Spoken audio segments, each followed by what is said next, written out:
ডিসেম্বরের মধ্যে ইলেকশন হতে পারে, যেহেতু প্রধান উপদেষ্টা নিজেই বলেছেন, সুতরাং ডিসেম্বরের মধ্যে ইলেকশন হলে রাজনৈতিক দলগুলোর সাথে সরকারের যে দূরত্ব সেই দূরত্ব কমে আসবে।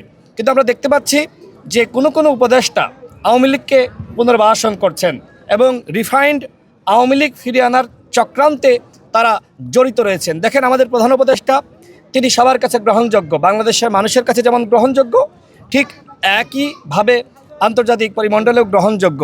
কিন্তু তার আশপাশে যে আওয়ামী দোসররা এবং ভারতীয় রয়ের এজেন্টরা রয়েছে, তাদের মাধ্যমে আসলে কোনোভাবেই রাষ্ট্র সংস্কার এবং গণহত্যার বিচার দ্রুত সময়ের মধ্যে হবে সেটি আসলে আমরা বিশ্বাস করতে পারছি না।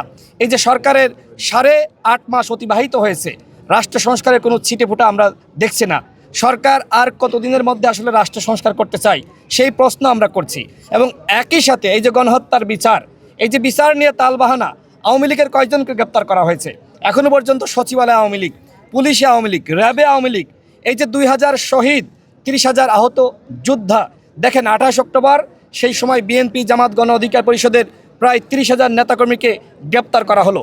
কিন্তু একটি গণ অভ্যুত্থান হয়েছে, এই গণ অভ্যুত্থানের পরেও এখনও পর্যন্ত 30,000 আওয়ামী লীগের পান্ডা সন্ত্রাসীদেরকে গ্রেপ্তার করা হয়নি। বরং আমরা জানতে পারছি কোনো উপদেষ্টা আওয়ামী লীগের ডামি এমপিদের জামিন করাতে আদালতের উপরে হস্তক্ষেপ করছে।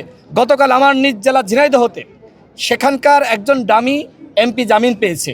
এর আগে আমার নিজ আসন ঝিনাইদহ 2 আসন, সেখানকার একজন ডামি এমপি আওয়ামী লীগের নেতা তারা জামিন পেয়েছে। এই যে বিভিন্ন জায়গায় সাবের মান্নানরা জামিন পাচ্ছে, সরকারের উপদেষ্টাদের সহযোগিতায় তারা এই জামিন পাচ্ছে।